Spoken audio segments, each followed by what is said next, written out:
Hello, good morning, sir.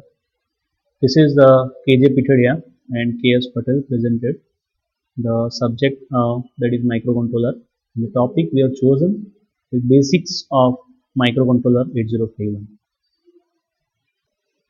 Initially, we are going for three types of characteristic of a microcontroller. So, as we see in the slide that we have downloaded from the internet, we have not made actually.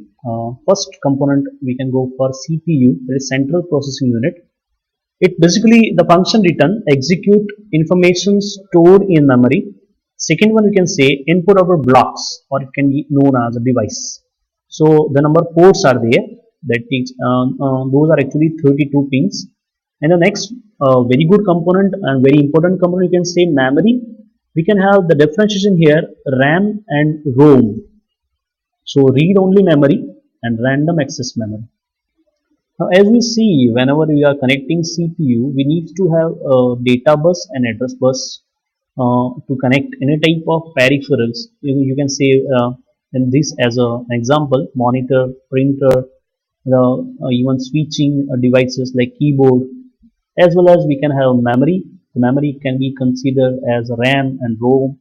So this may be considered by using data buses and address buses. You can have multiple signals for that. Those are known as control signals. It's known as also control bus. Next, here in this slide, total microcomputer design has been shown. So CPU is connected with RAM, ROM, printer, disk, monitor, and keyboard. Here, if we consider microcontroller, so data bus, address bus, and control bus, all are there. The data bus can be bidirectional, address bus can be unidirectional. Then control bus, that is as per the requirement. Now functions of address bus, data bus, and control bus. So you can we can see that the address bus basically one directional, unidirectional type of signals. So here the line has been written, the address assigned. That means the assignment should be given, must be given. Then data bus, that is bidirectional, that means it sends the data as well as it takes the data. Next one, the control bus, it will control the perfect CPU, how the information can be sent or can be taken.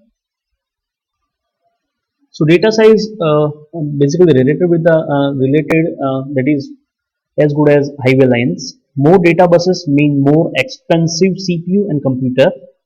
And as we said, data buses are bidirectional. The data bus size varies from 8 to 64, and processing power of a computer is related to the size of its buses. And this slide is for the address bus. The more address buses available, the larger the number of devices that can be addressed. That means you can connect more number of devices if you have more number of address buses.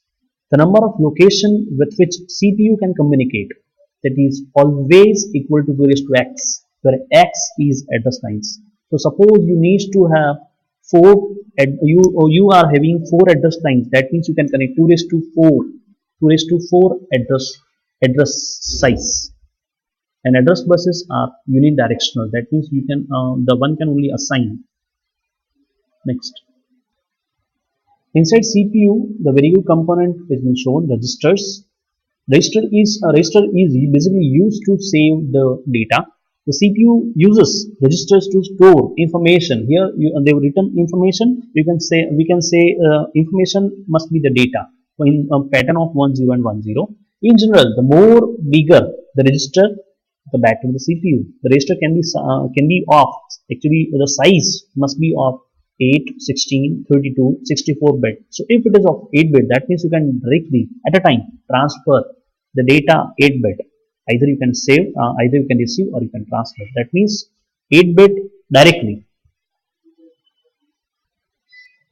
In this particular slide, we can see now CPU is little bit zoom. That is divided in ALU.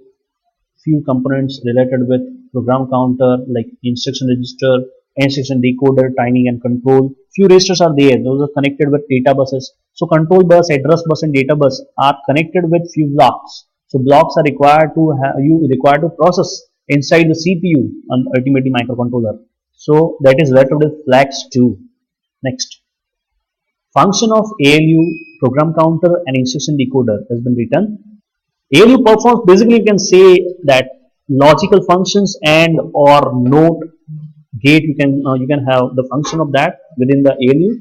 Next point, that is program counter. It will point out the address, or I can say the point out the address of the next instruction to be fetched or it can be executed.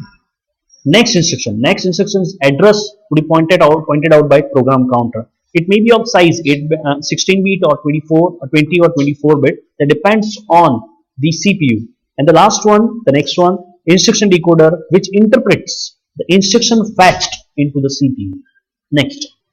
Now from that particular slide, we can move on to the next one that is actually related to the microcontroller.